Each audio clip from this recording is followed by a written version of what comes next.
Beef കറി എന്ന് പറയുമ്പോൾ തന്നെ കുറേ ടൈം എടുത്ത് വേവിക്കേണ്ട ഒരു സാധനമാണ്. അപ്പോൾ അത് നിങ്ങൾ ആരും ടെൻഷൻ അടിക്കണ്ട കേട്ടോ. 10 മിനിറ്റ് കൊണ്ട് നമുക്ക് അടിപൊളിയായിട്ട് ടേസ്റ്റി ആയിട്ട് എങ്ങനെ ബീഫ് കറി ഉണ്ടാക്കാന്നുള്ളത് ഞാനൊന്ന് കാണിച്ചു തരാം. ചില ബീഫ് ടയർ പോലെ ആയിരിക്കില്ലേ, കടിച്ചാലും തട്ടൂല അങ്ങനെയൊക്കെ ആയിരിക്കും. പക്ഷെ ഇത് അങ്ങനെ നല്ല സോഫ്റ്റ് ആയിട്ട് നല്ല സ്മൂത്തി ആയിട്ട് നമുക്ക് കഴിക്കാൻ പറ്റുന്ന ഒരു ബീഫ് കറിയാണ് കേട്ടോ. അപ്പോൾ തേങ്ങാച്ചോർക്കും നെയ്ച്ചോർക്കും എന്ത് കടിക്കും നമുക്കിത് യൂസ് ചെയ്യാൻ പറ്റും. അത്രയും നല്ല പെർഫെക്റ്റ് ആയിട്ടുള്ള ഒരു ബീഫ് കറിയാണ്. അപ്പോൾ നമുക്ക് തുടങ്ങാം. 1.5 കിലോ ബീഫാണ് കേട്ടോ ഞാൻ എടുത്തിട്ടുള്ളത്. ചെറിയൊരു കഷ്ണം ഇഞ്ചി, 2 ഉണ്ട വെളുത്തുള്ളി, 2 പച്ചമുളക്, 15 ചെറിയുള്ളി കേട്ടോ. സാധാ സൈസിലുള്ള ചെറിയുള്ളി തന്നെ. കുരുമുളക് പൊടി ഉണ്ടെങ്കിൽ അത് ഇട്ട് കൊടുക്കാം കേട്ടോ. ഞാനിവിടെ പൊടിച്ചതില്ല, അതുകൊണ്ടാണ് കുരുമുളക് ഒരു 3 സ്പൂൺ ഇട്ട് കൊടുത്തിട്ടുണ്ട്. 2 സ്പൂൺ പെരിഞ്ചീരകം ചേർത്ത് കൊടുത്തിട്ടുണ്ട് കേട്ടോ. ഒരു 3 ഏലക്കാം കൂടെ ജസ്റ്റ് ഒന്ന് കുത്തിയിട്ട് ഒന്ന് ഇട്ട് കൊടുത്തിട്ടുണ്ട്. കുരുമുളക് കുറച്ച് കൂടുതലായാലും കുഴപ്പമൊന്നുമില്ല കേട്ടോ. കൂടുന്തോറും ഇതിന്റെ ടേസ്റ്റ് നല്ലപോലെ കൂടിക്കൊണ്ടിരിക്കും. ഇനി ജസ്റ്റ് ഒന്ന് ചതച്ചെടുക്കുക. ഇങ്ങനെ വേണമെങ്കിൽ ഇങ്ങനെ എടുക്കുക, അല്ല നല്ലപോലെ ഇങ്ങനെ അരച്ചെടുക്കണമെങ്കിൽ അങ്ങനെ എടുക്കുക. അത് നിങ്ങളുടെ ഇഷ്ടമാണ്. ഞാനിവിടെ നല്ലപോലെ അരച്ചെടുത്തിട്ടുണ്ട്. ഇനി ഒരു ചട്ടി അടുപ്പത്ത് വെച്ചിട്ട് അതിലോട്ട് കുറച്ച് വെളിച്ചെണ്ണ, ഒരു 2-3 ടേബിൾ സ്പൂൺ മതി. വെളിച്ചെണ്ണ നല്ലപോലെ ചൂടായി വരുമ്പോൾ 2 ടേബിൾ സ്പൂൺ ഉലുവ ചേർത്ത് കൊടുക്കുക. ബീഫ് കറിക്ക് ഉലുവ മസ്റ്റ് ആണ് കേട്ടോ. ആ ബീഫിന്റെ ഒരു മണമൊക്കെ കിട്ടണമെങ്കിൽ നമ്മൾ ഉലുവ ചേർക്കണം. ഉലുവ പൊടിച്ചതാണെങ്കിലേ നമ്മൾ എല്ലാ പൊടികളും ചേർത്ത് കൊടുക്കുമ്പോൾ ഇട്ട് കൊടുത്താലും ഉലുവ നല്ലപോലെ ബ്രൗൺ കളർ ആകുമ്പോൾ ഒരു 3 മീഡിയം സൈസിലുള്ള സവാള അരിഞ്ഞിട്ട് ഇതിക്ക് ചേർത്ത് കൊടുക്കണം. എന്നിട്ട് നുള്ള ഉപ്പിട്ട് കൊടുത്തിട്ട് ജസ്റ്റ് ഒന്ന് ഇളക്കി കൊടുക്കുക കേട്ടോ. പെട്ടെന്ന് വഴന്ന് കിട്ടാനാണ് കേട്ടോ. എന്നിട്ട് ഇത് മെല്ലെ ഒന്ന് അടച്ചും കൊടുക്കുക. ഇതൊക്കെ അടച്ചു വെച്ച് വേവിക്കുമ്പോഴേ നമ്മൾ സിമ്മിലിടണം കേട്ടോ. അല്ലാന്നുണ്ടെങ്കിൽ ഇതൊക്കെ കരിഞ്ഞു പോകും. 2 മിനിറ്റ് ഒക്കെ കഴിയുമ്പോഴേക്ക് നല്ലപോലെ വഴന്ന് വന്നിട്ടുണ്ടാവും കേട്ടോ. ഇനി നമുക്ക് ഈ അരച്ചു വെച്ചിട്ടുള്ള ഈ ഒരു അരപ്പ് ഇതിലോട്ട് ഇട്ട് കൊടുക്കുക. നല്ലപോലെ ഒന്ന് ഇളക്കി കൊടുക്കുക കേട്ടോ. കുരുമുളകും നമ്മുടെ വലിയ ജീരകമൊക്കെ ചേർത്ത് കൊടുത്തിട്ടാണ് കേട്ടോ ഇത് ഈ ഒരു കളർ. ഇതിന്റെ പച്ചമണം നല്ലപോലെ മാറി വരുമ്പോൾ നമുക്ക് ഒരു തക്കാളി ചേർത്ത് കൊടുക്കുക. തന്നെ കുറച്ച് മല്ലിയിലയും കുറച്ച് കറിവേപ്പിലയും കൂടെ ചേർത്ത് കൊടുക്കുക കേട്ടോ. എന്നിട്ട് നല്ലപോലെ ഒന്ന് ഇളക്കണം. എന്നിട്ട് ഒന്ന് അടച്ചു വെച്ചിട്ട് ഒന്ന് വേവിച്ചെടുക്കണം കേട്ടോ. ഇത് ഇടയ്ക്കിടയ്ക്ക് അടച്ചു വെച്ച് വേവിക്കുന്നത് ഇതിന്റെ ഒരു ഫ്ലേവറും സ്മെല്ലൊക്കെ ഇതിലോട്ട് ഇങ്ങോട്ട് പിടിച്ച് കിട്ടാൻ വേണ്ടിയിട്ടാണ് കേട്ടോ. എന്നിട്ട്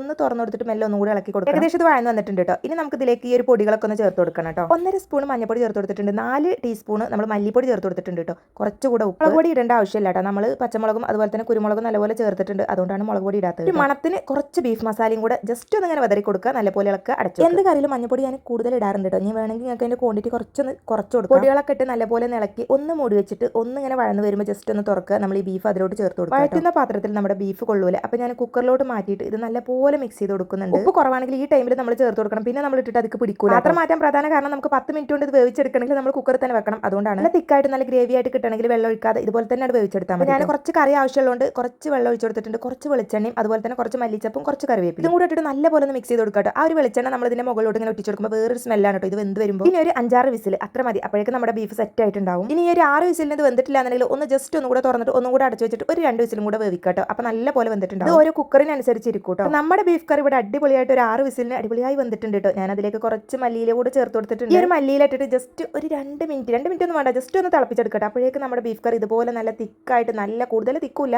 ഇതുപോലെ ആയി കിട്ടിയിട്ടുണ്ടാവും കേട്ടോ. നല്ല ടേസ്റ്റ്. ഞാനിതിന് കൂടെ കഴിക്കാൻ നെയ്ച്ചോറാണ് കേട്ടോ ഉണ്ടാക്കിയിട്ടുള്ളത്. നല്ല സെറ്റ് ആയിരുന്നു. ഈ രീതിയിൽ ഇതുപോലെ ട്രൈ ചെയ്യാത്തവരുണ്ടെങ്കിൽ പെട്ടെന്ന് ബീഫ് കറി കഴിക്കാൻ പൂതിയുള്ളവരും ഇതുപോലെ ഒന്ന് ട്രൈ ചെയ്ത് നോക്കാം. മസ്റ്റ് ആയിട്ടും ട്രൈ ചെയ്തൊരു ഫീഡ്ബാക്ക് അറിയിക്കണം. പിന്നെ ലൈക്ക് സബ്സ്ക്രൈബ് മറക്കണ്ട കേട്ടോ. കൂടെ തന്നെ കമന്റും